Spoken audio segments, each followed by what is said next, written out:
Bueno, sí, no te afecta, amigo, a ti en temas de tiempo. En absoluto. Estoy a tus órdenes.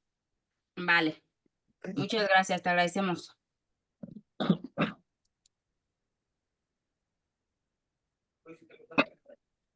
Vas a empezar, Leobardo. No te escuchamos, no te escuchamos. Vengo en el coche y aquí me paré en la lateral del periférico. Ok, no te preocupes, ya, yo así, yo venía corriendo igual, corriendo, pero bueno, sí, amigo, ahorita, espero no tengamos tema con los demás compañeros y podamos, voy a leer, gracias.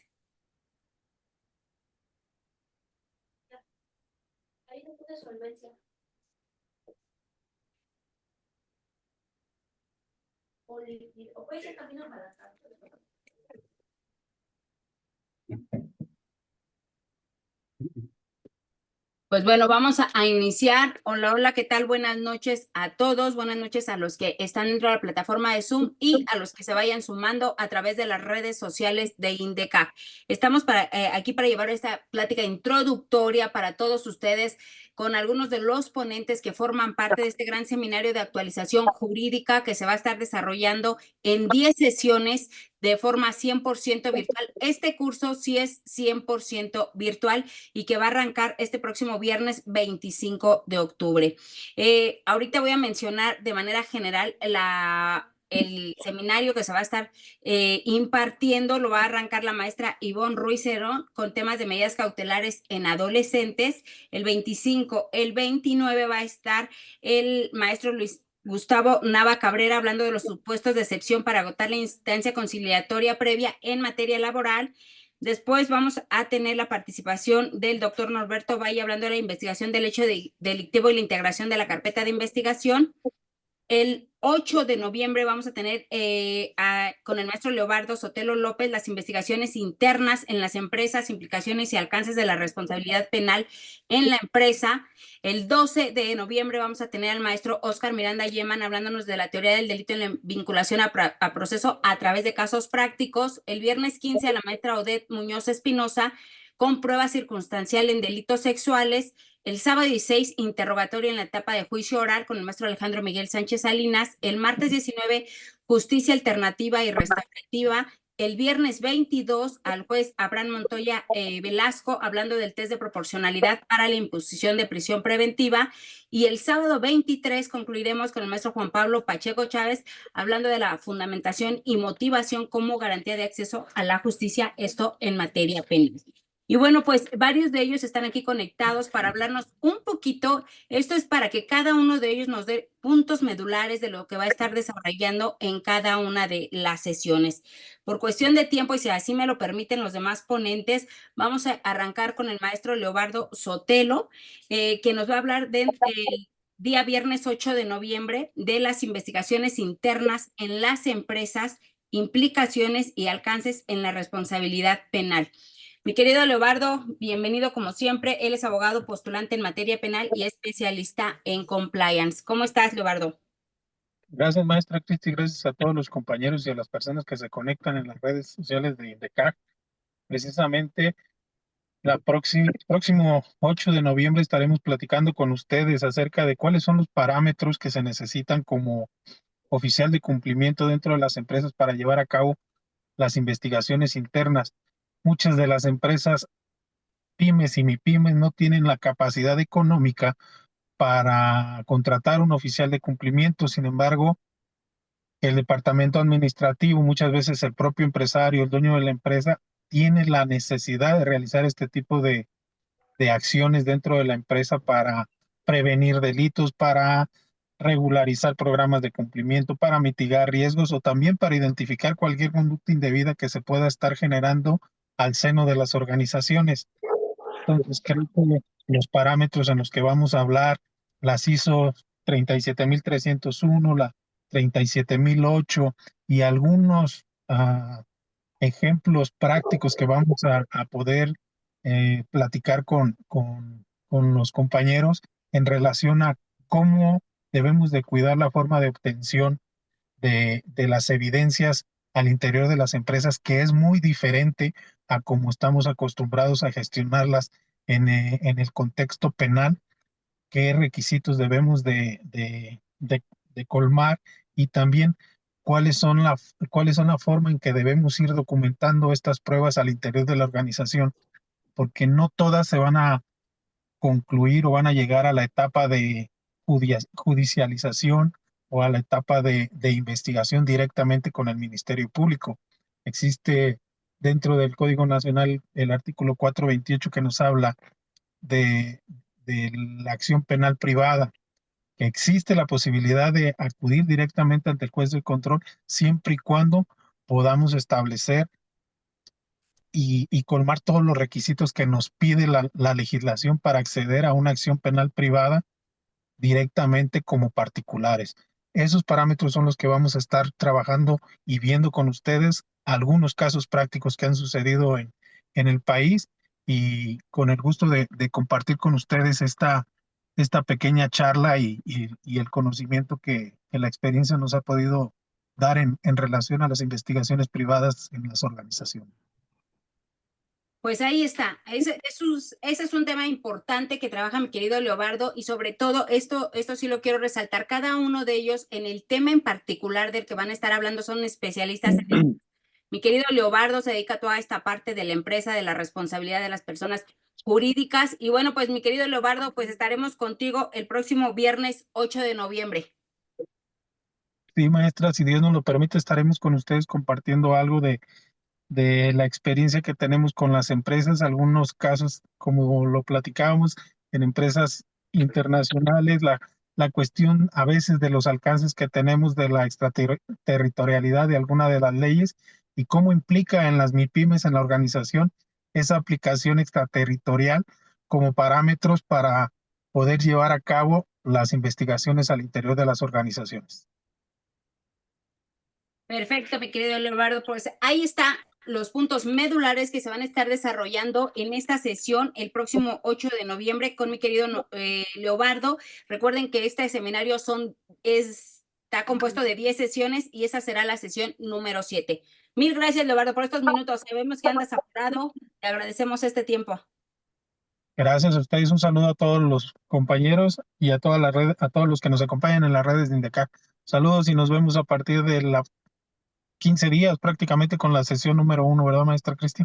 No, este viernes, andas desconectado, amigo. Arranca el seminario este viernes 25. Hay que organizarnos para mover esas agendas y actualizarlas entonces. Dale, pues, muchísimas gracias. Gracias a ustedes y éxito. Bueno, gracias. Y si me permiten, voy a irlos mencionando de acuerdo al orden que tienen en el seminario, y ahorita estaría aportando con nosotros los puntos medulares de la sesión que va a estar impartiendo. Sería en la sesión número 3, el maestro Oscar Miranda Yeman, que él va a estar el martes 12 de noviembre hablando de la teoría del delito en la vinculación a proceso.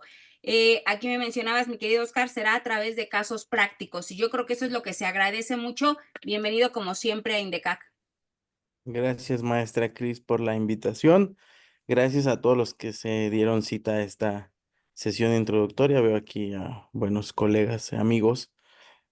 Bueno, pues más que nada la propuesta con esta sesión que me tocará participar aquí en INDECAG es viéndolo desde un punto de vista práctico. Inclusive me atrevería a decir que prescindiremos de algunas otras cuestiones como básicas, iremos a los puntos en concreto y digamos que también prescindiré de estos debates dogmáticos y demás, sino que trataremos de hacerlo un poco más práctico con algunos casos que hemos tenido con las audiencias, cómo es que han resuelto los jueces, cómo es que se dan un poco los criterios sobre, más allá del estándar probatorio, sino el contenido sustantivo o lo que se debe analizar en la vinculación a proceso, los criterios que ha emitido la Corte al respecto, por ahí el 2014-800 y uno del segundo circuito de hace como un año que complementa la idea que analiza la Corte. Medularmente, lo que les podría adelantar es, tenemos que analizar elementos subjetivos, subjetivos específicos distintos al dolo. Es posible que eso los analice el juez de control, elementos normativos, etcétera. Este tipo de cuestiones que todavía al día de hoy se siguen generando controversias al respecto. Y que el enfoque es 100% desde el punto de vista de la defensa y 100% desde el punto de vista del campo de batalla. Muchas veces yo he conversado con varios colegas y resuelven sus casos desde el aspecto fáctico, ¿no? Desde el aspecto probatorio. Realmente la cuestión sustantiva no es que sea menos importante, pero queda como en segundo término. Y no voy a negarlo. Hay casos que se resuelven desde esa óptica, desde esa perspectiva, pero también hay casos que se resuelven con o desde el punto de vista de la materia sustantiva. Entonces, esa es la idea, poder verificar, visualizar algunos casos que hemos tenido acá en el despacho, cómo es que se han resuelto, cómo es que hacemos el planteamiento, para que eso pues les sirva para las audiencias. Aquí pues tienen muy grandes docentes, el maestro Alcántara, el doctor Malagón, inclusive mi amigo el doctor Arturo Castañeda y demás. El enfoque que quiero darle en esta ocasión es desde el punto de vista del defensor. Eso es lo que yo les pudiera compartir en relación con mi ponencia, que es el 12 de noviembre, para que no se la pierdan. Gracias, mi querido Oscar. Y todos dirán, se ve súper joven. No, qué bárbaro, es tragaños, porque créanme que es un abogado que estudia, que de verdad postula y bueno, pues que evidentemente va a compartir esos casos prácticos que lleva en el despacho. Entonces, pues mi querido Oscar, será un gusto tenerte en este seminario para que nos compartas tu experiencia. Estaba viendo, fíjate, maestra Cris, me voy a robar 30 segundos más. Por ahí me apareció que hace como 5 años, la primer conferencia que di en INDECAG, 5 años, sobre dogmática penal aplicada a delitos fiscales. Y se Sí, ve como de 18, van a decir todos. me veía más joven y sin tanto cachete, pero bueno, aquí andamos todavía.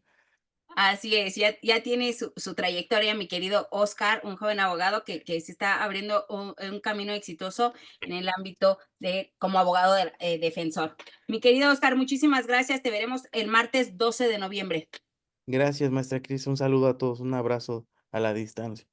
Gracias. Y bueno, pues también está con nosotros alguien que ya también tiene todos los años de INDECAC, realmente participa con nosotros desde el día 1 de INDECAC, mi querido maestro Alejandro Miguel Sánchez Salinas, cuando todavía no existía la cuestión virtual y empezamos este proyecto, mi querido Alejandro. Muchísimas gracias siempre por el apoyo que nos has brindado y vas a estar en este seminario con un tema que todos te ubicamos, interrogatorio en la etapa de juicio oral. Siempre que hablamos de objeciones, interrogatorio contra interrogatorio, evidentemente decimos Alejandro Miguel, ¿no? Entonces, pues bienvenido y qué bueno que vas a estar en este seminario. Hola, maestra, ¿cómo está? Buenas noches a todos. La verdad que me siento muy contento de poder dar este tema que en verdad me apasiona y considero que es un tema medular y más aún en la etapa que yo hago referencia, que es en la audiencia de juicio. ¿Por qué motivo considero que es medular? Porque, bueno, por excelencia la producción de información en la audiencia de juicio es a través del interrogatorio. Por excepción, se pueden incorporar mediante lectura algunas entrevistas bajo las excepciones que contempla el mismo Código Nacional, pero en la mayoría de los casos va a ser a través del interrogatorio. Y bueno, es importante también establecer una situación. No solamente vamos a hablar de interrogatorio, vamos a hablar de objeciones, vamos a hablar de contrainterrogatorio, de reinterrogatorio y recontrainterrogatorio. Y también muy importante, algunas situaciones que contempla el Código Nacional, en donde en la práctica se utilizan de diferente manera. Hay que atender muchas veces a los criterios de los diversos juzgadores y también verificar de qué forma práctica nosotros podemos utilizarlo y cuáles son las principales problemáticas que se logran suscitar. Porque tal vez uno pensaría, bueno, a ver, voy a interrogar a una persona y como me pongo yo de acuerdo con ella, no va a haber ningún problema. Incluso vas a ver qué preguntas le hago y posiblemente qué respuestas son las que yo espero que dé para que el juez pueda escuchar. Pero hay ocasiones que se complican las cosas, que el testigo no se acuerda de algún dato relevante o que da una información diferente. Ahí se logran actualizar al menos 2 figuras procesales, que tenemos que hacer la lectura de apoyo de memoria o poder superar contradicción a través de la técnica que podemos implementar. O en su caso, ¿no? Tenemos nosotros a la víctima y es un delito de carácter sexual, de los delitos más complejos, ¿no? Que podemos defender. El maestro Juan Silva Mesa señalaba que son los delitos más fáciles de imputar y más difíciles de defender. Considero que está en lo correcto, es muy complicado, más cuando el juez juzga con perspectiva de género. Y uno tiene en su momento que realizar una participación excepcional en el contrainterrogatorio o en las objeciones para salir avante precisamente en esa etapa procesal y para que puedan emitir un fallo favorable para la defensa. Incluso hay ocasiones en que no debemos nosotros hacer una pregunta y también muchas veces que debemos de hacer la pregunta adecuada para poder vernos beneficiados. O también algo muy importante, mejor no preguntar nada en el contrainterrogatorio para no dar la oportunidad a nuestra contraparte que en el redirecto pueda realizar alguna pregunta que originalmente no practicó y que no le va a poder servir para que dicten un fallo favorable atendiendo a su teoría del caso. Pero concretamente esa es la postura nuestra. Vamos a hablar acerca del interrogatorio y las diversas facetas y concretamente en la audiencia de juicio. ¿De qué forma lo vamos a desarrollar?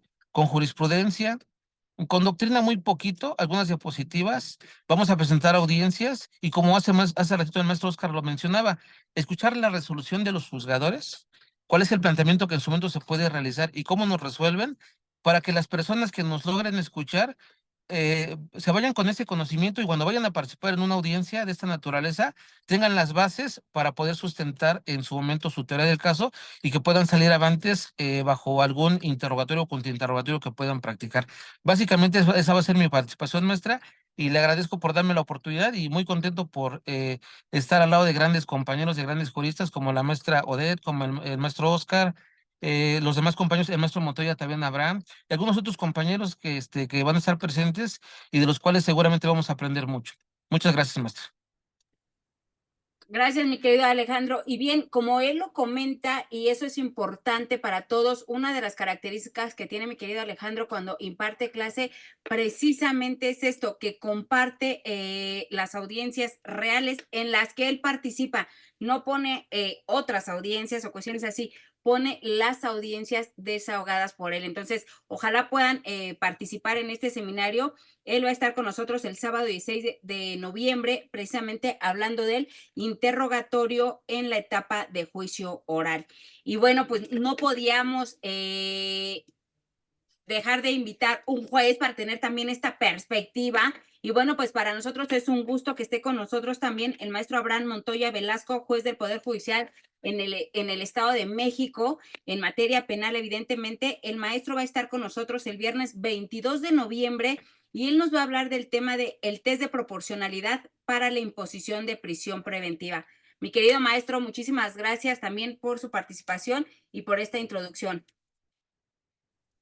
Gracias, maestra Cristi. Al contrario, estoy muy agradecido con INDECAJ por la oportunidad de participar en este seminario de actualización jurídica. El tema que voy a abordar va a ser la aplicación del test de proporcionalidad en la prisión preventiva justificada. Uno de los problemas comunes que tenemos con las metodologías de análisis es que generalmente son ocupadas como formulismos mágicos carentes de un contenido argumentativo. Entonces pasa que en muchas ocasiones se utilizan estas metodologías de análisis y pareciera que el mero hecho de mencionarlas ya implica la aplicación de la metodología como debe ser. El test de proporcionalidad es una metodología de análisis para poder determinar cuándo resulta racional la afectación de un derecho humano y está constituido por 4 niveles de análisis: la existencia de un fin legítimo, la idoneidad de la medida, la necesidad de la medida y la proporcionalidad propiamente dicha. En el caso de medidas cautelares, parte de esa determinación establecida por la Corte Interamericana de Derechos Humanos, en donde al interpretar el artículo 7 de la Convención Americana, determina que para que la prisión preventiva no resulte ser arbitraria y violatoria de derechos humanos, además de actualizar presupuestos materiales de procedencia, es necesario que se supere un test de proporcionalidad, pero sobre todo que la motivación de la autoridad para la afectación del derecho humano, en el caso de medida cautelar de prisión preventiva de la libertad personal, deba ser adecuada a esa motivación. Pasa que en audiencias correspondientes a la imposición de medida cautelar vamos a escuchar mucho que la autoridad judicial hable de la superación del test de proporcionalidad, pero no realiza un razonamiento adecuado de por qué ha superado esos 4 niveles de análisis y es dable la afectación del derecho humano. La Fiscalía también utiliza la expresión del test de proporcionalidad, la asesoría jurídica, la defensa, pero no observamos en el debate y sobre todo en las determinaciones judiciales cómo se aplica esa metodología de análisis. Lo que se pretende con esta clase es poder llevar a cabo ese análisis del test de proporcionalidad aplicado propiamente a la prisión preventiva, partiendo de la metodología establecida por la primera sala de la Corte, poder determinar cómo se actualiza un fin legítimo para la afectación del derecho humano de la libertad personal a través de los riesgos procesales, determina esa probabilidad de ocurrencia del riesgo procesal para entrar al estudio de la idoneidad de la medida, porque la prisión preventiva resulta útil para alcanzar esos fines procesales previamente determinados, porque la medida cautelar de prisión preventiva es necesaria a partir del análisis de las otras medidas cautelares que de manera alternativa establece el artículo 155 y en qué caso resulta imperioso afectar la libertad personal y el análisis que debe realizar el juzgador en torno a por qué otras medidas cautelares en sí mismas o en conjunto no resultan suficientes para neutralizar el riesgo procesal que se advierte, para finalmente llevar a cabo un estudio sobre la proporcionalidad en esa ponderación de los derechos que se encuentran en pugna, que muchas veces consideramos que el único derecho afectado es la libertad personal, pero hay una colisión de otros derechos al momento de determinar sobre el encarcelamiento preventivo que deben tomarse en consideración por parte de la autoridad judicial. Si bien es cierto, la aplicación del test de proporcionalidad per se debe realizarla la autoridad judicial, considero que es necesario que todos los que operamos el sistema de justicia penal, llámese fiscal, asesores jurídicos, defensas, deben conocer la metodología del test de proporcionalidad y cómo llevar a cabo una aplicación adecuada. Desde luego, la autoridad judicial para poder hacer racional esa afectación de derecho, la fiscalía para poder determinar esa procedencia de afectación del derecho de la libertad personal y la medida cautelar de prisión preventiva, la asesoría jurídica para poder abonar al argumento de la representación social, aunque la fiscalía sea la única legitimada para solicitar la prisión preventiva, desde luego la asesoría jurídica puede abonar en torno a la aplicación de este test de proporcionalidad y sobre todo la defensa para que pueda determinar si en efecto se está aplicando de manera adecuada la metodología y en caso contrario tener base para establecer su agravio o su concepto de violación en su caso cuando la medida cautelar que determine la autoridad judicial de prisión preventiva no se acoja a los parámetros convencionales que se han establecido para ello. Entonces, esta será el contenido de la clase que voy a dar. Desde luego vamos a abordar aspectos prácticos a través de casos que puedan establecerse al momento de la clase para que podamos llevar a la práctica estos niveles de análisis del test de proporcionalidad y no se quede únicamente en el espectro de lo teórico, sino que podamos aterrizarlo a casos concretos. Esa sería mi intervención y pues invitarlos el día 22 de noviembre, que será mi clase. Muchas gracias, maestra. No, al contrario. Y bueno, para los que están conectados en Zoom y también los que nos siguen en redes sociales, la diferencia de esta plática introductoria con todo el seminario es que cada clase del seminario tiene una duración de 2 horas y media en donde va a intervenir cada uno de los ponentes y ahí sí van a tener ustedes la oportunidad de interactuar con cada uno de los ponentes para que puedan preguntar, para que puedan comentar todos los puntos de cada uno de los temas que se van a estar desarrollando. Recuerden que esto solamente es una plática introductoria para que ustedes vean quiénes son los ponentes y los temas que se van a estar desarrollando durante estas 10 sesiones. Ahorita nos acaba de dar su intervención el maestro Abraham Montoya Velasco, juez del Poder Judicial del Estado de México. Muchísimas gracias, mi querido maestro. Y bueno, pues vamos ahora, la única mujer digo, son 2 mujeres las que están en el seminario, mi querida maestra Ivonne Ruiz Herón, por cuestiones de actividad laboral no pudo conectarse, pero está con nosotros una brillante abogada también, postulante en materia penal, mi querida Odette Muñoz Espinosa, y ella nos va a hablar de la prueba circunstancial en delitos sexuales. Mi querida Odette, son temas que evidentemente ya te identifican en el foro jurídico. Muchísimas gracias, muy buenas noches a todos, buenas noches al panel de esta ocasión. Es un gusto compartir con ustedes estas mesas, estas charlas. El seminario en concreto, que tiene una expansión en la actualización en el derecho penal, pero también vi que respecto del derecho laboral. Y en efecto, vamos a hablar en relación a los delitos sexuales, pero un tema muy específico que tiene que ver más con la valoración probatoria, y es el tema muy específico de prueba circunstancial en delitos sexuales. Y maestra Cris, si me permite, yo quisiera abordar algo muy importante. Es cierto lo que mencionó el maestro Alejandro, pero también es cierto lo contrario. ¿Por qué? Porque sí es fácil imputar un hecho relacionado con un delito sexual, pero no es fácil acreditarlo. Y cuando digo esto es porque, pues sí, en efecto, los ministerios públicos, cuando llevan a cabo una imputación o acusación por un hecho delictivo, es muy sencillo señalar que con la perspectiva de género ya van a obtener sentencias condenatorias, pero se les está olvidando a los fiscales, a los asesores jurídicos, cómo llevar a cabo la acreditación de un hecho que generalmente se comete en realización oculta. Es decir, la presunción de inocencia no se puede derrotar solamente con el testimonio de la víctima, ni por el hecho de que se trata de un delito sexual, sino tiene que ir más allá.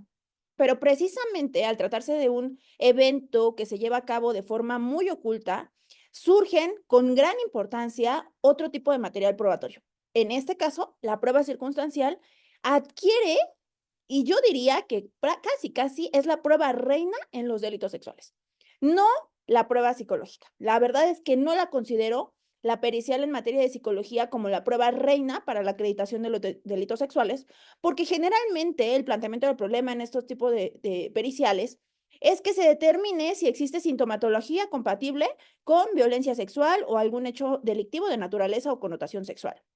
También en el planteamiento del problema he visto que señalen los indicadores respecto de haber sido víctima de una agresión sexual, pero hasta ahí.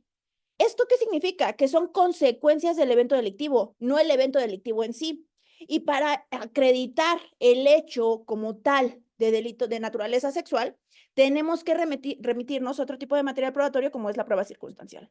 La prueba circunstancial ha sido muy criticada en nuestro sistema penal acusatorio porque estaba tasada en el sistema anterior, en el sistema inquisitivo o mixto o como lo conozcan, el tradicional, pero estaba tasado allá. Y en el sistema anterior se señalaba que era el cúmulo de indicios que a través de una inferencia lógica se podía llegar a una conclusión. Prácticamente estaba basado en aquellos hechos en los que no se tenía una prueba material directa y entonces se tenía que recurrir a aquellos indicios que en su suma te arribaban a esa conclusión lógica. Sin embargo, cuando llegamos al sistema acusatorio, la prueba circunstancial se dijo no, porque es totalmente incompatible al sistema libre de valoración probatoria, es totalmente incompatible al sistema lógico, es totalmente incompatible a las máximas de la experiencia, etc. Sin embargo, la Suprema Corte de Justicia de la Nación ha venido desfilando varios criterios en relación a la prueba circunstancial y con mayor énfasis en delitos sexuales, porque señala, bueno, estos delitos, al ser de realización oculta, sí requieren material probatorio diverso a una prueba directa. No puedes forzosamente requerir pruebas directas en ese tipo de delitos. Entonces te tienes que llegar de otro tipo de material, de otra forma o método de valoración, como es la prueba circunstancial. Es decir, la prueba circunstancial requiere o adquiere mayor importancia cuando se trata de delitos sexuales. Aquí algo importantísimo. La prueba circunstancial no se puede usar de forma directa, sino es un método de valoración excepcional y solamente se puede utilizar en aquellos delitos como por ejemplo estos que son de realización oculta donde no hay pruebas directas.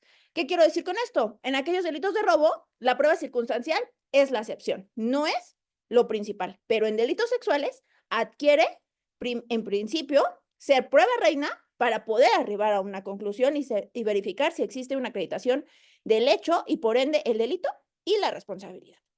La prueba circunstancial está construida y es muy difícil de acreditarse. Pareciera que es sumamente fácil, pero la realidad es que no. Adquiere una fórmula, una estructura demasiado compleja y por eso aquí la afirmación al inicio. Los fiscales sí podrán acusar imputar hechos de delitos sexuales, muy sencillo. Pero cuando están en etapa de juicio, si no saben construir la estructura o la fórmula de la prueba circunstancial, el hecho nunca va a acreditarse. Yo he visto muchas defensas que atacan bastante los dictámenes en materia de psicología, atacan bastante el testimonio de la víctima, pero se les olvida que existe este tema, la prueba circunstancial, y de repente cuando se dictan sentencias, sin que exista un alegato de apertura, de clausura por parte de la gente del Ministerio Público y en obvia repetición, esta réplica por parte de la defensa, el juez de mutuo propio hace este análisis de prueba circunstancial, porque es legítimo, por así decirlo, que utilice esta prueba circunstancial para delitos sexuales. Entonces, ¿qué tendría que hacer las defensas cuando se encuentren en un delito sexual? Cuidar si el Ministerio Público está llevando a cabo esta fórmula que se requiere para la prueba circunstancial y por ende que impacte en una sentencia.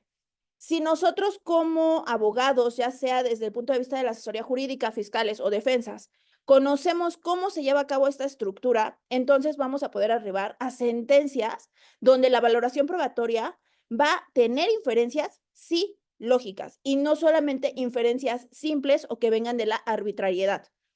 Francamente, los delitos sexuales, al ser delitos muy complejos, son delitos sumamente difíciles en cuanto a sus elementos típicos, pero también en cuanto a su material probatorio, a las fiscalías, prácticamente con la perspectiva de género, se les está, ¿cómo decirlo?, cuidando, como protegiendo, como no exigiéndoles tanto. Sin embargo, la perspectiva de género considero que es una metodología que ayuda también a las defensas. A pesar de que está cuidando mucho a la fiscalía, es en afán de proteger a las víctimas, no en afán de proteger a la fiscalía en sí. O sea, no es su función directa. Sí tiene esas consecuencias secundarias, pero no tiene una función directa. Y entonces la perspectiva de género viene a robustecer y decir, la testimonial adquiere preponderancia en cuanto a su valor, pero no es suficiente para derrotar la presunción de inocencia. Y la perspectiva de género, como metodología, lo reconoce. Entonces, si la perspectiva de género está ayudando a los fiscales a acusar y por ende obtener sentencias, también está ayudando a las defensas para poder obtener sentencias justas. En el entendido de que no todo testimonio puede derrocar la presunción de inocencia y necesita forzosamente enlazarse con otro material probatorio para poder obtener una sentencia condenatoria que, más allá de toda duda razonable, logre derrotar la presunción de inocencia. Los delitos sexuales son eso. Francamente, es muy sencillo no encontrar cómo hacer esta estructura de la prueba circunstancial. Es una fórmula, de verdad es una fórmula. En el curso que me van a permitir regalar el 15 de noviembre, si no me estoy equivocando, maestra Cris, vamos a hablar de esta estructura, del cómo se lleva a cabo esta fórmula, cómo se construye un indicio, cómo pasa a ser un indicio, cómo de una presunción abstracta llega a ser una presunción concreta, y esa presunción concreta, cómo sirve para que en su cúmulo logre establecerse una inferencia que a través de los principios de la lógica se llegue a una conclusión y esta conclusión sirva para sostener una sentencia. Eso es lo que vamos a ver el próximo 15 de noviembre. Muchísimas gracias, maestra Cris. Odette, de manera excepcional, y les pido una disculpa a los demás, pero en relación a que mencionabas a mi querido Alejandro, Alejandro me pide hacer un comentario respecto a este tema. La réplica. Recuerden que Alejandro y Odette son dos abogados especializados en materia penal y digo, los dos son postulantes, entonces, pues adelante, mi querido Alejandro, todo suma. Y quien quiera pelear conmigo, espero también pelee. No, para nada, maestra. Esto suma. Fíjese, maestra, que me gustaría mucho encontrarme a juezas o jueces con el pensamiento que tiene la maestra Odette, que en verdad, o sea, es correcto lo que ella menciona. Realmente es correcto. Para que se pueda vencer el principio de presunción de inocencia, tiene que haber prueba objetiva que en su momento pueda demostrar que efectivamente se cometió el hecho y que haya elementos que puedan, no solamente con el dicho de la víctima, sino en todo caso que puedan haber otros que logren establecer dicha circunstancia y que no haya duda de ello, que se logre vencer el principio de presunción de inocencia. Yo lo que puedo comentar, y seguramente me van a escuchar muchos litigantes, es que en tratándose de delitos de carácter sexual, en verdad en la mayoría de los casos, no en un 100%, la verdad, pero en la mayoría de los casos, con el simple señalamiento de la víctima, cuando es mujer, porque también puede ser hombre, cuando es mujer, y aparte si le sumamos que fuera menor de edad, dicen los jueces que hay dos grupos vulnerables que deben de proteger, que es la niñez y el hecho de ser mujer. Pero independientemente de eso, en la mayoría de los casos, por un simple señalamiento, donde no hay dudas ni reticencias, donde fue un señalamiento firme y directo, con eso tienen para condenar. Muchos litigantes me van a estar escuchando y seguramente van a hacer comentarios sobre lo que estoy comentando. He tenido muchas experiencias. Una que me quedó muy grabada y donde puedo reforzar lo que estoy mencionando, es cuando defendí yo a una persona que es maestro de una primaria, en donde lo acusaron de 5 carpetas de investigación tenía en su contra, concretamente en Tlanepantla. ¿Qué es lo que ocurrió? Era la misma acusación, solamente que era diferente niña, y de esas acusaciones que hubo dos sentencias absolutorias y las otras fueron condenatorias. ¿Cuál fue en su momento el argumento que utilizó el juzgador cuando condenó? El simple señalamiento. Lo referente a los testigos, que es un criterio decimonónico de la sexta época, sigue prevaleciendo, pero aquí lo que sirvió para que pudieran condenar es el señalamiento firme y directo. Es más, ni siquiera la prueba en psicología, como acertadamente se menciona, simplemente el señalamiento firme y directo. De las otras dos sentencias absolutorias, una porque la víctima no fue, y la otra porque el juez señaló muy acertadamente, en este caso no de violación, sino de abuso sexual, que los actos no son, los actos lascivos no se encuentran contemplados por el legislador o no los define concretamente en el Código Penal. Y el hecho de que se llegue a tocar a una menor no necesariamente implica que sea con un acto lascivo. Y el ejemplo claro es cuando uno como papá le puede dar un beso a su hija, que hay papás que dan besos en la boca a sus hijos. Y no necesariamente se trata de un abuso sexual, porque la lascividad tiene que actualizarse. Bueno, el juez cuando hace su razonamiento no decide condenar, pero en los otros casos que menciono, por la perspectiva de género y de infante, fue el argumento toral del juzgador para que se dictara esta resolución. Y muchas ocasiones, cuando están los asesores jurídicos, ¿qué es lo que hacen? Llevan a la víctima para que puedan establecer que tienen una afectación, pero el argumento toral de estas personas es necesariamente que se juzgue con perspectiva de género. Que si realmente se juzgara con perspectiva de género, como dice la maestra Odette, también le puede beneficiar en su momento la defensa, porque el juzgar con perspectiva de género no implica que le crean en absoluto lo que dijo la víctima o que se suplan deficiencias. Eso no dice la perspectiva de género. Por el contrario, o sea, hay una circunstancia en la cual deben de excluirse situaciones, estereotipos, situaciones que puedan dejar en desventaja posiblemente a cualquiera de las partes y llegar en su momento a juzgar, pero no necesariamente señalan que tienen que apoyar en el argumento cuando es una mujer necesariamente. Desafortunadamente, y esto juzgadores incluso lo han compartido, se interpreta de una forma indebida la perspectiva de género, entendiendo como si se tuviera que suplir, y en verdad, al menos mi experiencia, ya lo veremos en los comentarios de los demás litigantes, en la mayoría de los casos, con un simple señalamiento por parte de una persona, es que llegan a condenar. Y es muy complicado en su momento revertir esa circunstancia, porque bueno, y cuando apoyamos con prueba, por ejemplo, en psicología como metapericial, en medicina, y no tenemos nada, dice el juez, a mí me basta con el señalamiento firme y directo. Digo, salvo en su momento las experiencias de algunos otros compañeros que tengan, pero en verdad que es muy complejo, lo digo yo desde mi humilde punto de vista como litigante, defender delitos de carácter sexual bajo esas circunstancias. Eso es lo que quería opinar. Mil gracias, mi querido Alejandro y Odette. Para cerrar, porque ya siguen los otros, no sé si tengas algún comentario.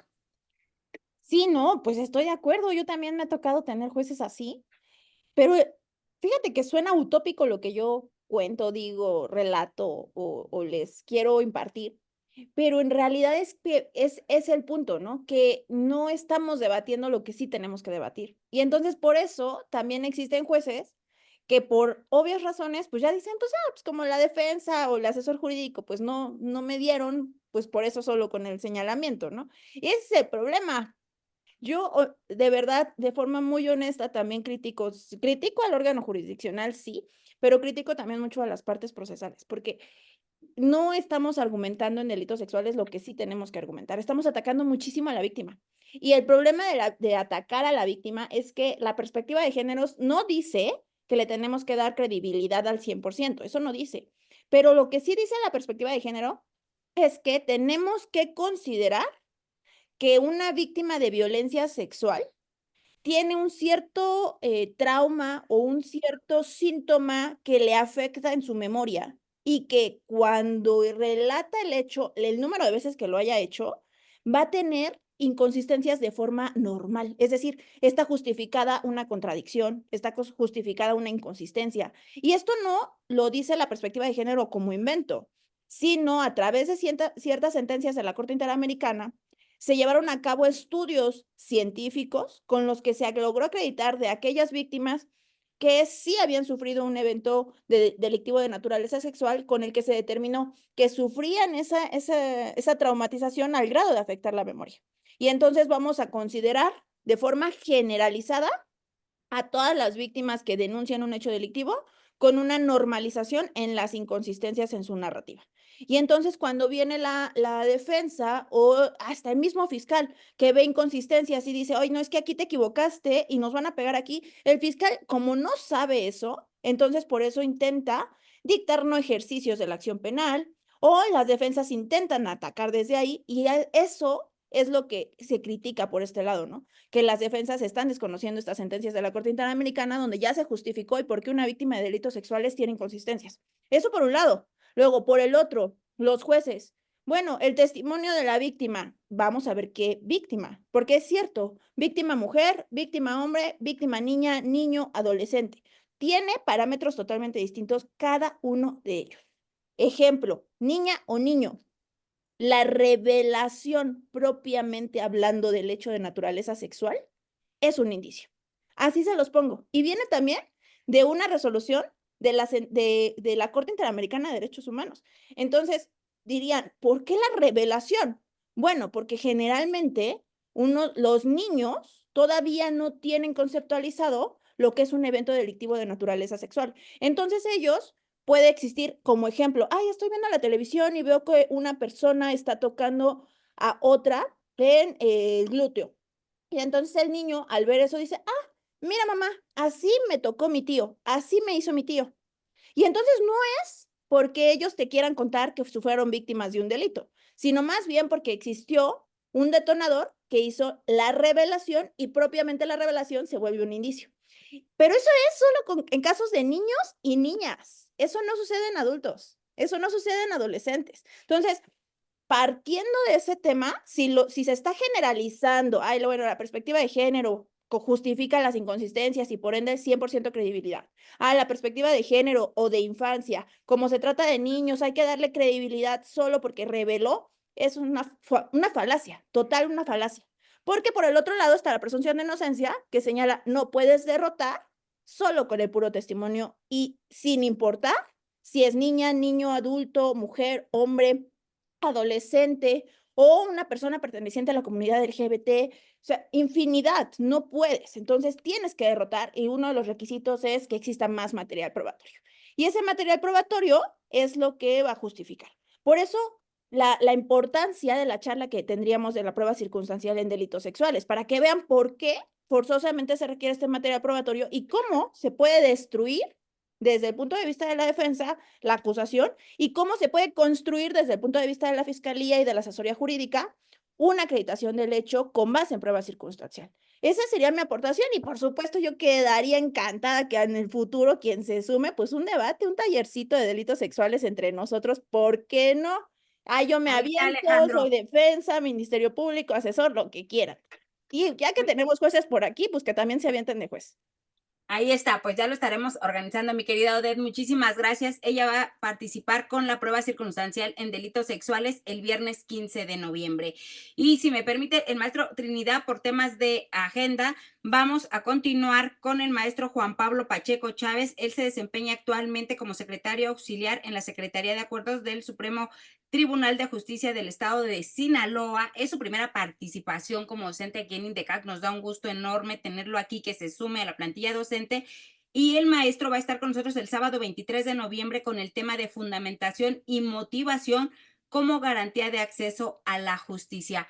Mi querido Juan Pablo, bienvenido a INDECAC, a sumarte a la plantilla docente. Ha estado conociendo todos los que han pasado, ya son parte muy importante de INDECAC y que esperamos que tú también así lo seas. Muchas gracias, maestra Cristina. Muy buenas noches a todos y todos. Pues es un gusto muy reconocido estar aquí con ustedes en esta actividad de actualización jurídica que tiene INDECAC. Sin duda, pues va a ser un éxito, ¿no? Ya es una probadita los que me han antecedido, las compañeras y compañeros que lo han hecho. pues la verdad es gente muy preparada. Creo que va a ser muy provechoso para todas las personas que estén tomando este seminario de actualización, incluidos los que estamos también nosotros como ponentes, ¿no? Tomando en cuenta que aún faltan compañeros y que es una parte introductoria, yo voy a participar el día 23 de noviembre con todos ustedes con el tema relacionado a la fundamentación y motivación como garantía de acceso a la justicia.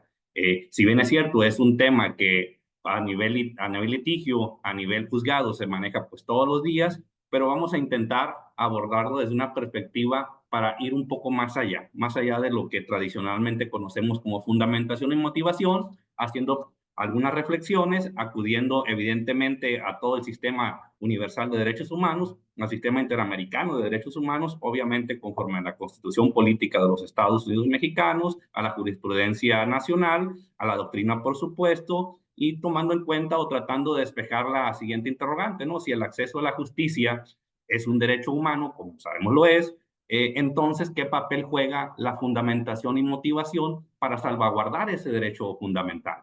Y no nada más verlo desde el punto de vista de autoridad, sino que también los intervenientes en las causas penales, intervenientes en cualquier ejercicio ante una autoridad, qué tanto están abonando para que ese derecho pueda también ser reconocido por la autoridad que está del otro lado del escritorio. Obviamente es un tema muy amplio que vamos a tratar de abordarlo con mucho gusto en las 2 horas y media que esté con ustedes. Muchísimas gracias, mi querido Juan Pablo, y será de verdad un gusto que empecemos a trabajar contigo diversas actividades. No, el gusto es mío, sin duda, a sus Y este es órdenes. un tema interesante, como bien lo dices, y bueno, pues ya lo estaremos desarrollando contigo el próximo sábado 23 de noviembre. Muchísimas gracias. A Y ustedes. bueno, ahora vamos con el maestro José Trinidad Pérez Carmona. Él se desempeña actualmente como defensor público de la Ciudad de México. Él está en el área de ejecución, en el Reclusorio Oriente, si no me equivoco, mi querido maestro Trinidad Pérez, ahorita usted me corrige. Él nos va a hablar en la sesión del martes 19 de noviembre del tema de justicia alternativa y restaurativa. Buenas noches, mi querido maestro. Buenas noches, doctora. Como siempre, encantado de poder participar con usted y evidentemente es un honor participar nuevamente con el INDECAJ, una institución comprometida con los intereses del abogado, de la abogada, sobre todo para hacerlo de manera integral, porque con este seminario confirman los postulados que ustedes tienen desde su creación, ¿verdad? Es decir, que el abogado ya titulado, que el abogado que ya se está desempeñando, ¿verdad?, en las salas de oralidad y todo ello, pues adquieran nuevos conocimientos y sobre todo que esos conocimientos sean transmitidos por todos los compañeros y compañeras que pues ya tenemos cierto bagaje y cierta experiencia, ¿verdad?, en las diferentes áreas de este derecho penal. Y sí, efectivamente estoy en el Reclusorio Preventivo Varonil Oriente, en las salas de oralidad en materia de ejecución. Ello no implica el desconocimiento del proceso, ¿verdad?, de todo el tema de control y de juicio, ya que estuve también 6 años en esas áreas. Y ahorita estamos indagando también en un tema no tan explorado, que es el tema de ejecución.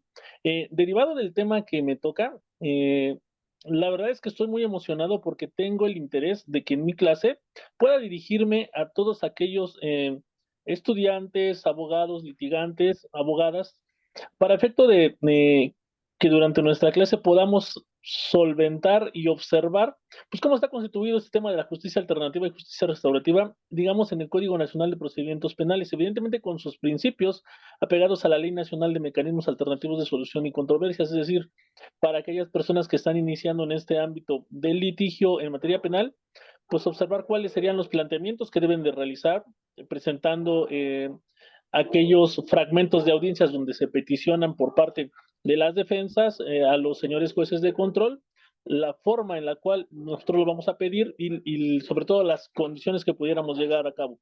Ahora bien, establecer que la ley precisa los momentos ideales e idóneos y pertinentes hasta el cual pueden establecerse estos mecanismos alternativos de solución y controversias, que en el caso en concreto son acuerdos reparatorios, pero también toman en cuenta las excepciones que pudieran hacerse por términos de ley a diversos delitos, como cuál podría ser. El que me viene a la mente es el delito de violencia familiar. ¿Por qué lo comento esto? Porque si nosotros nos quedamos con aquello que nos ha indicado primeramente la práctica, podemos establecer que antes del dictado de apertura a juicio ya no se puede establecer un tema de justicia alternativa o de justicia restaurativa. Y esto es equivocado, porque si lo relacionamos con aquellos postulados que establece la Ley Nacional de Ejecución Penal, podemos tomar en cuenta que ahí no termina la justicia alternativa o la justicia restaurativa, sino que esta pudiera dar nuevamente continuidad a partir de que se dicta una sentencia condenatoria. Incluso en la audiencia de individualización de sanciones, el juez el juez de enjuiciamiento tendría la oportunidad y de hecho la obligación de poder invitar a ya sea al sentenciado, así como a la víctima, a poder participar en aquellos procesos restaurativos. ¿Esto qué implica, doctora Cristina? Amigos y amigas que nos acompañan, implica la oportunidad que una persona sentenciada por cualquier delito, aquí sí ya no hay excepción, incluso por aquellos delitos de violencia familiar, aquellos delitos sexuales, aquellos delitos de fraude que a veces son muy difíciles de lograr una efectiva restauración, vaya, de las condiciones armónicas de, en este caso, la víctima o de la sociedad, así como de los sentenciados, pero ello implica un gran avance, sobre todo para conocer las necesidades tanto de la víctima, de los ofendidos, y también establecer las responsabilidades que tuviera, en este caso, el sentenciado. ¿Qué nos lleva a ello? Nos lleva a que todo este tejido social se recomponga y sobre todo que se tome y valore como un plan de actividades que pudiera repercutir en el compurgamiento de la pena y sobre todo para que nosotros visualicemos como abogados y podamos recomendar a los sentenciados que existiría una posibilidad real de que al momento de que cumplan la mitad de su pena o el 70% de su pena, todo este proceso de justicia restaurativa forme parte de un plan de actividades y pudieran obtener una libertad condicionada o una libertad anticipada, sobre todo por dos cuestiones, porque vamos a tratar de justificar ante el juez de ejecución que a través del conocimiento de las necesidades de la víctima, nosotros podamos contribuir con esfuerzos a través de la persona privada de la libertad que pudiera someterse a diversas terapias, ya sea psicológicas, y lograr convencer, no solo al juez por convencer, sino convencer a nuestro representado de esa aceptación de su responsabilidad penal y que esa aceptación de su responsabilidad penal le dote de una conciencia que en su momento le ayude a regresar a la sociedad y con todas las herramientas que se requieren en términos de una reinserción social, pero sobre todo también apoyando en temas de justicia restaurativa que nos pudieran acompañar para efectos de reparación del daño, que es muy importante. Pongo como ejemplo los delitos de homicidio, donde pues prácticamente las reparaciones del daño serían inalcanzables para el común de la población, pero a través de estos procesos de justicia restaurativa pudiera darse el caso de que hablando, evidentemente, quien conduce estos procesos de justicia restaurativa, pues sabemos que son mediadores especializados, en este caso de los poderes judiciales, y que puedan apoyar a establecer un diálogo franco y directo entre las víctimas, los ofendidos, y en este caso las personas sentenciadas o privadas de la libertad, y que en algún momento pudieran ya, a través de estos diálogos tener reparada y satisfecha precisamente la reparación del daño en todos sus rubros, porque no solamente es un tema económico, sino también es un tema moral, garantías de no repetición, de compensación, y todo esto se debe de tomar en cuenta y prácticamente mi intervención sería pues encaminada a ello, ¿no? Tomar en cuenta los principios, las bases de los mecanismos alternativos de solución de controversias, de las justicias alternativas, de la justicia restaurativa y tomar en cuenta todo aquello que establece el Código Nacional de Procedimientos Penales, pero no dejando pasar todo este tema de justicia restaurativa en los procesos de ejecución, porque aquí no hay una distinción o exclusión de algunos delitos, aquí puede ser para todos los delitos y uno de ellos importante es el tema de violencia familiar, que hoy en día recordemos que violencia familiar no se puede establecer un acuerdo reparatorio antes del dictado de auto de apertura a juicio, pero que en materia de ejecución, a través de la justicia restaurativa, sí se pudiera llegar a recomponer ese tejido familiar, sobre todo, que eso sería importante, sobre todo para evitar factores criminógenos a futuro. Y pues esa sería prácticamente mi intervención. Doctora Cristina, voy a tratar de ser muy práctico y muy idóneo, y sobre todo llevar fragmentos de audiencias a mi intervención para que todos estemos observando cómo sí se desarrolla este tema en la práctica y yo encantado de poder participar con usted nuevamente, doctora. Maestra, nomás, Cris. Muchísimas gracias al maestro José Trinidad Pérez Carmona, defensor público en la Ciudad de México. Él va a estar con Justicia Alternativa y Restaurativa el martes 19 de noviembre dentro del seminario. Muchísimas gracias, maestro, por su tiempo. Y vamos a Al contrario. concluir y dirán todos, hemos escuchado puros penalistas y ahora vamos a hablar de un tema en materia laboral. Mi querido Gustavo, está con nosotros mi querido Gustavo, maestro Luis Gustavo Nava Cabrera, secretario proyectista del Quinto Tribunal Colegiado en materia del trabajo del primer circuito. Y él nos va a hablar de los supuestos de excepción para agotar la instancia conciliatoria previa en materia laboral. Y todos dirán, ¿qué hace un laboralista en materia penal? Pues déjenme les presumo para todos los que nos están siguiendo, todos los ponentes que han estado ahorita compartiendo con nosotros en esta clase introductoria van a dar estas clases porque todos ellos forman parte de nuestra primera generación de doctorado que se está impartiendo en INDECAJ. Para que vean que también sus docentes, sus maestros, hoy están estudiando el doctorado con nosotros y hoy van a compartir esos temas de su especialidad. Entonces, mi querido Gustavo, diles, yo no podía hablarles de penal, soy laboralista, trabajo en Tribunal Federal. Entonces, pues mi amigo, adelante y bienvenido como siempre. Maestra Cristina, muchísimas gracias. Buenas noches a todos. Gracias a las personas que nos siguen desde la plataforma de Facebook. Es para mí un honor estar con ustedes y sí, efectivamente, me siento un poquito fuera de lugar porque los temas fundamentales del seminario son penales, pero bueno, yo también soy alumno del doctorado y mi especialidad práctica es la materia laboral. También tengo una especialidad en materia fiscal, pero ciertamente ya tiene algunos años que no veo esa materia. La litigué mucho tiempo antes de entrar al Poder Judicial, pero fundamentalmente ahorita nos estamos dedicando a la materia de trabajo.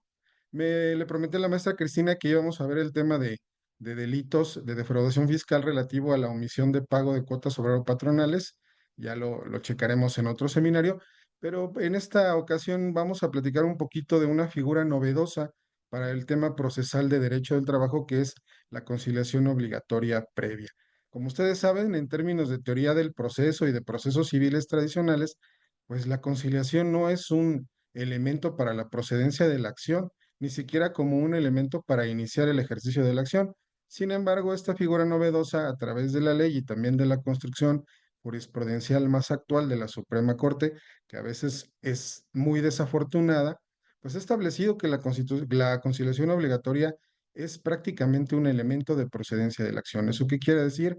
Que si no se agota, el juez no podrá dictar una sentencia ni condenatoria ni absolutoria, sino que tendrá que devolver el asunto al centro de conciliación, ya sea federal o local. Me parece que, bueno, técnicamente hablando, en términos de teoría del proceso, es inapropiado hablar de una conciliación obligatoria previa como elemento del ejercicio de la acción, y vamos a platicar un poquito de esto.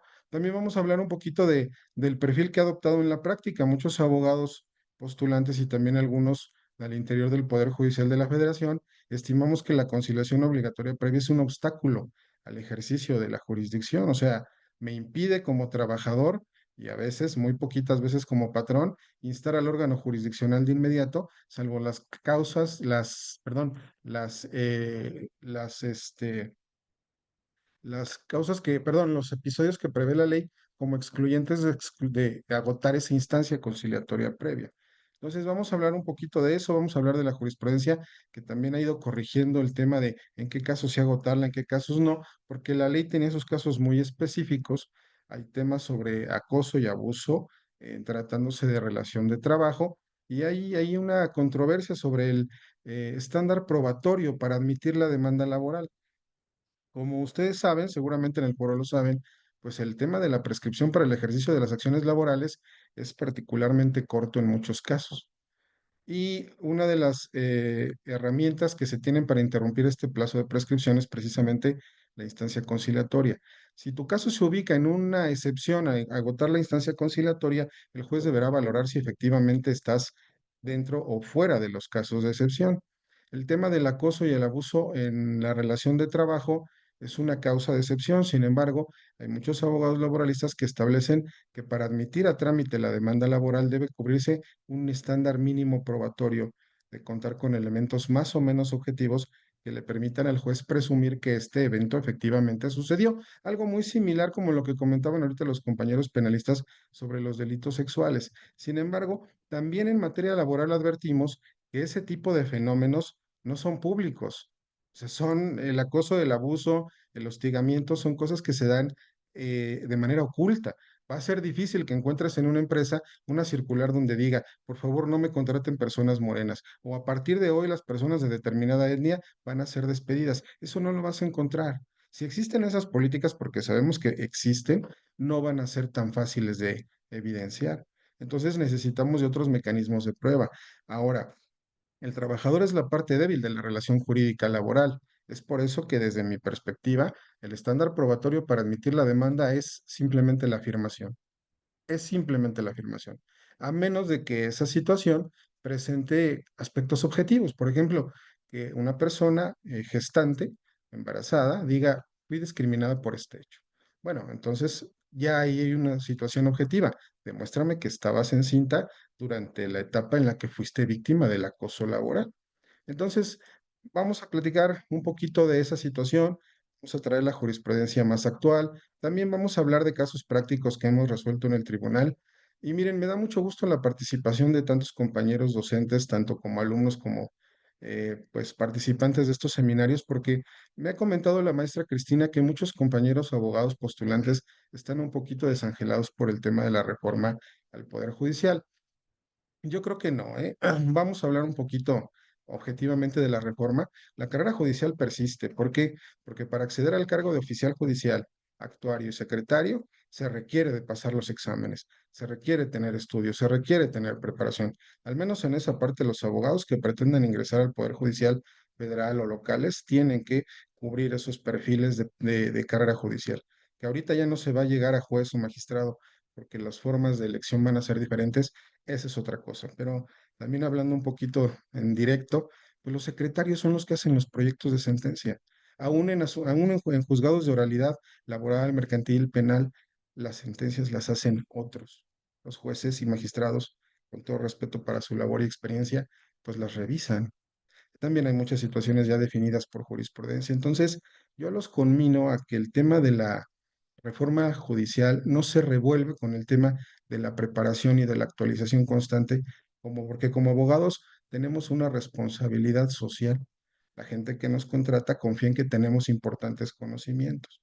Y créanme, mucha gente afuera del Poder Judicial Federal y de los poderes judiciales locales, como compañeros de aquí de INDECAJ, que son postulantes o que se dedican a asesorías y a la academia, tienen igual capacidad jurídica para prestar el servicio de impartición de justicia. ¿Qué es lo único que les falta? La operatividad. Con todo respeto, se aprende mucho. La experiencia la tienen litigando todos los días. Ustedes son los que motivan los criterios jurisprudenciales cuando nos llevan casos paradigmáticos importantes. Y entonces el secretario y el órgano jurisdiccional tiene que analizar sus argumentos y a partir de ahí se crean estas nuevas ideas. Entonces, por favor, quitémonos un poquito este tema de que la gente catastrofista ha puesto sobre la mesa. El sistema judicial sigue, los jueces van a seguir. Este es un problema de ideologías, punto, final. Nosotros somos ciudadanos y somos abogados, estaremos pendientes de ver cuáles son los mejores perfiles, por quién votaremos, por supuesto también.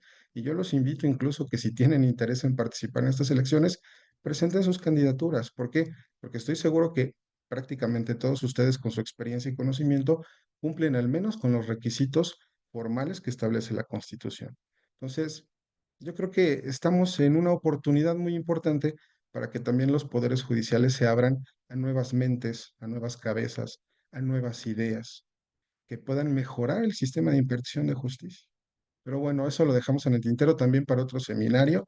Ahí la maestra Cris me debe esa idea y la voy a presionar hasta que organicemos un seminario sobre el tema de la reforma al Poder Judicial. Prometo que en los próximos días tendremos la noticia sobre un análisis. Yo no lo voy a llamar discusión porque unos tendremos el por qué sí, el por qué no, la forma, el fondo, pero mejor que los expertos nos vengan y nos hablen más bien hagan este análisis de la reforma judicial. Y evidentemente, mi querido Gustavo, estarás invitado. Él es un abogado, igual que todos nosotros, desempeñándose dentro del servicio público, pero igual jurista como todos nosotros. Entonces, te prometo, Gustavo, que en esta semana queda organizado. ¿Sale? Entonces, pues Excelente, va.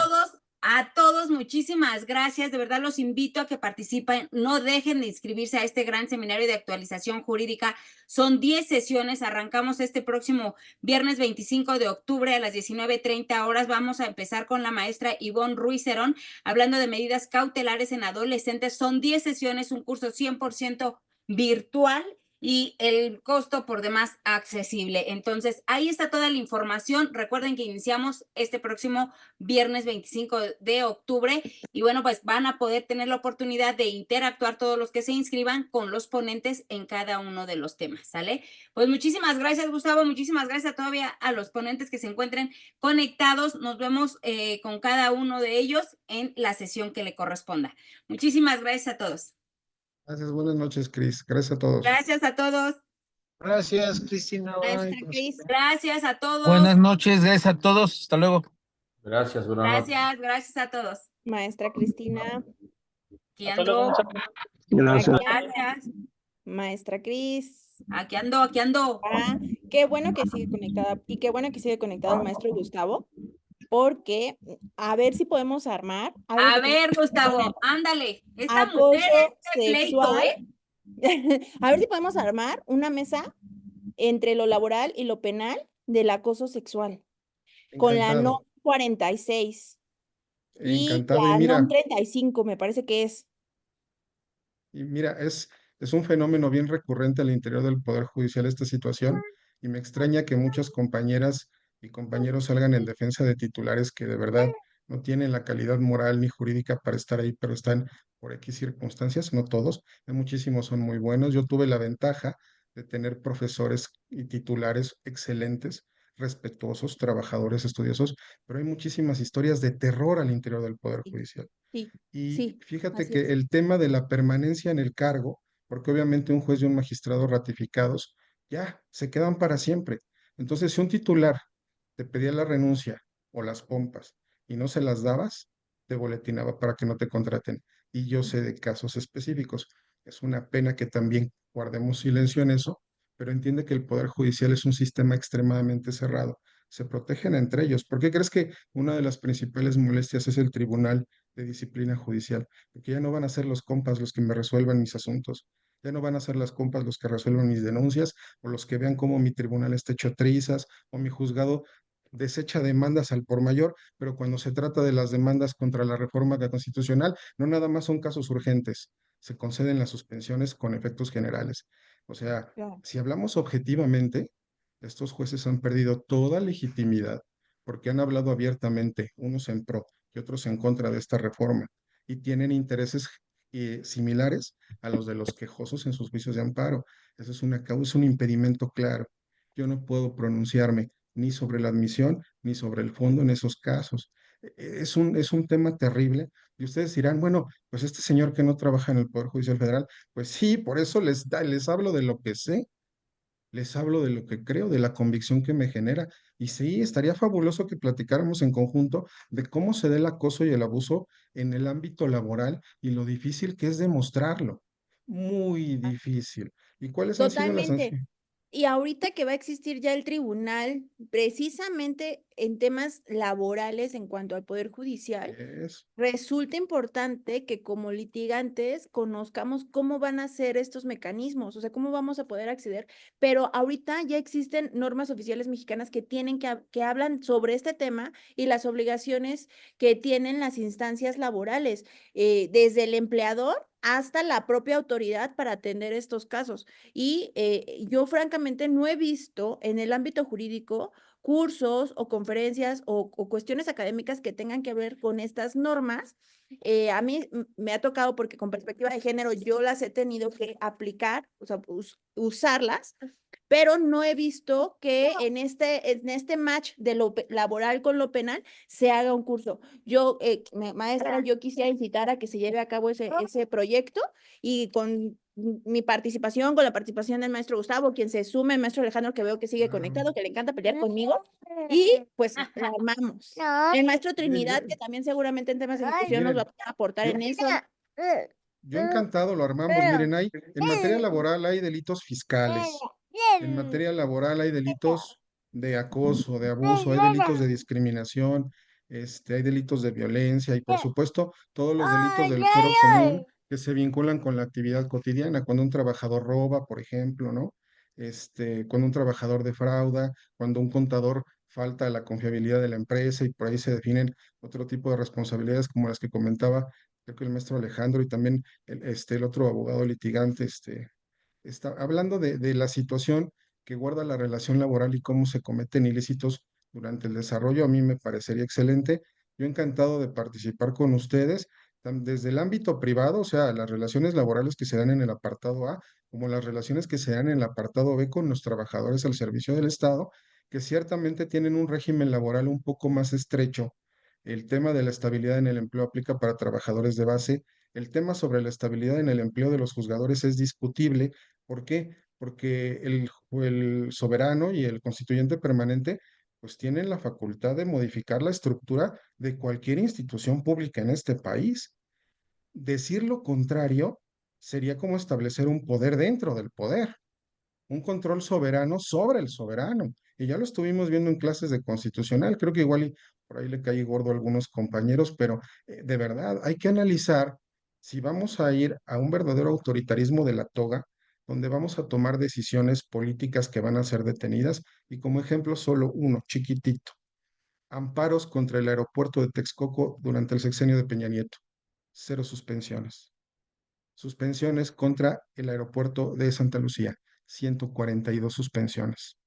Es obra pública. La ley de amparo dice que no puedes detener una obra pública. Y detuvieron el aeropuerto, detuvieron la refinería, detuvieron el Tren Maya. No soy morenista, no soy hijo de Andrés Manuel López Obrador, no me compro una finca. Son cuestiones estadísticas internas que uno ve en el Poder Judicial.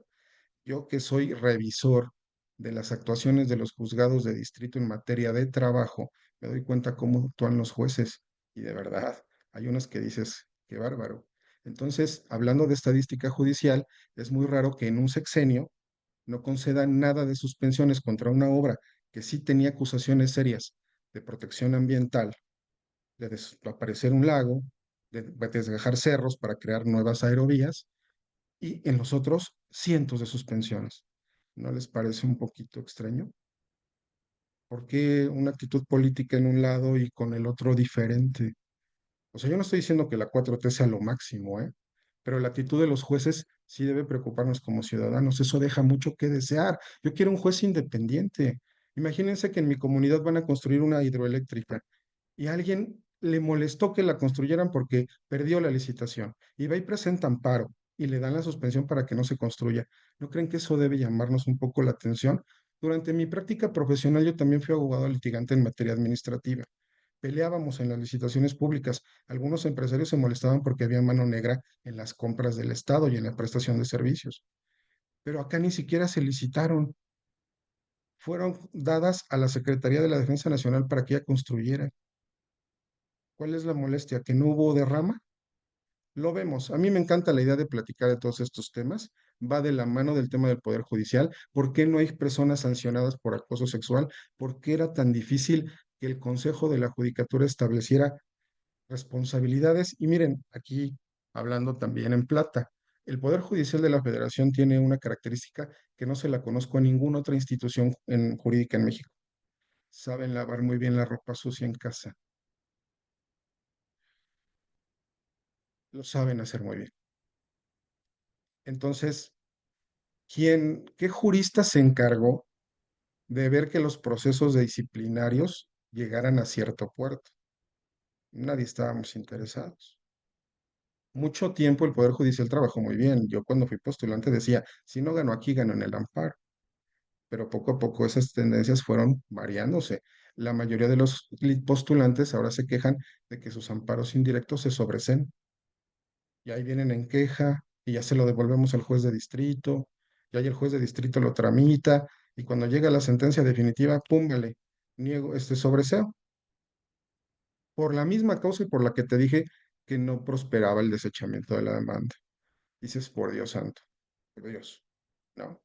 Pero bueno, es así, yo hablo abiertamente, no tengo mayor empacho, vaya, así son las cosas y hay que hablarlas siempre con transparencia.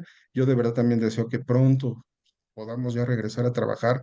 A mí me urge que ya nos pongamos a trabajar. Sé que muchos postulantes tienen sus asuntos parados, otros sí les han dado curso porque encuadran en el tema de excepción y de urgencia, pero esto no debería ser así.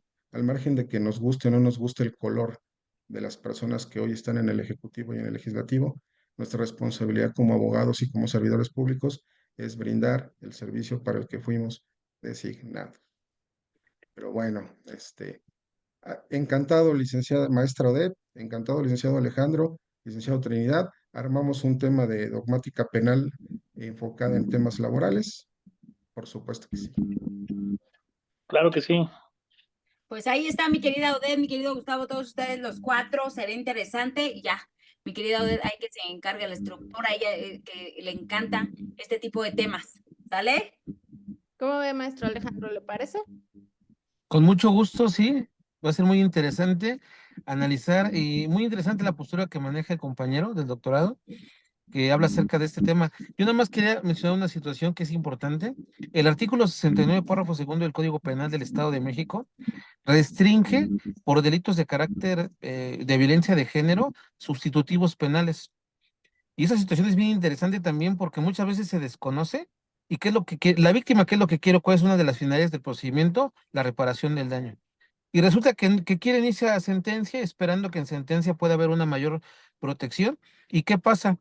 Pues de que no hay sustitutivos y entonces la persona le preguntan, oiga, ¿le va a pagar los 180,000 pesos de reparación de daño? ¿Y qué beneficio tengo? Ninguno. No, pues mejor que me metan a la cárcel, perdón, porque de cualquier forma voy a estar dentro. También sería un tema interesante analizar estos sustitutivos penales a la luz de la legislación que acabo yo de comentar, porque también creo que tiene impacto y que muchas veces también se desconoce. Pero sí, con mucho gusto yo también puedo participar. Me parece interesante el tema. Muchísimas gracias, maestro Alejandro. Y bueno, pues ahí también participará mi querido maestro Trinidad, que maneja efectivamente también los temas de ejecución. Ya les estaremos comentando. Sí, por supuesto, vamos a participar con mucho gusto como siempre y vamos a atender la invitación de la maestra Odette y también aprovechando un saludo para la maestra Alejandra Ramírez de cómo nos apoya en todos estos temas de la logística y organización. Muchas gracias, maestro.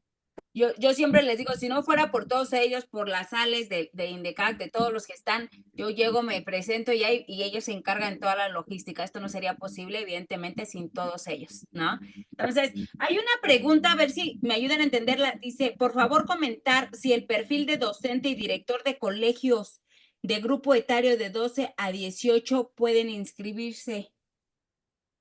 Lenovo preguntó, o sea, ¿se refiere, es abogado, no es abogado, o no le entendí ahí muy bien la pregunta? Yo digo que, yo siempre he dicho que la cuestión del derecho la deberíamos de estudiar todos, seamos o no abogados, de verdad. Pero no entiendo si pueden activar su micro para... en otras palabras, si no eres abogado, yo le diría que sí, pero sí se requieren bases de conocimiento general de derecho, porque como pudieron escucharlos, pues evidentemente los ponentes traen un lenguaje técnico jurídico que ya están acostumbrados a usar, a utilizar y que pudiera costarle un poco la cuestión de entender a veces la terminología. Entonces, no le puedo decir que no se inscriba, pero sí que sería importante que considere esa parte, ¿sale? Sí. Ya dice, puedes tomar este curso, gracias, ya que como directivo debo dar respuestas de inmediatez a los involucrados. Pues sí, a lo mejor Híjole, yo le recomiendo que mejor se asista legalmente antes de dar una opinión legal, si es que no es abogado. Pero sí, si tiene alguna duda práctica, todos los compañeros de aquí del seminario de INDECAC creo que están perfectamente calificados para darle una asistencia. Pero sí, lo más conveniente es que si no se es especialista, se consulte a un especialista. Y de los ponentes que tenemos, todos son especialistas en diversos temas. Entonces, pues ahí está. Muchísimas gracias, de verdad, mi querido Gustavo, Odette, Alejandro, Trinidad, todos los que se conectaron.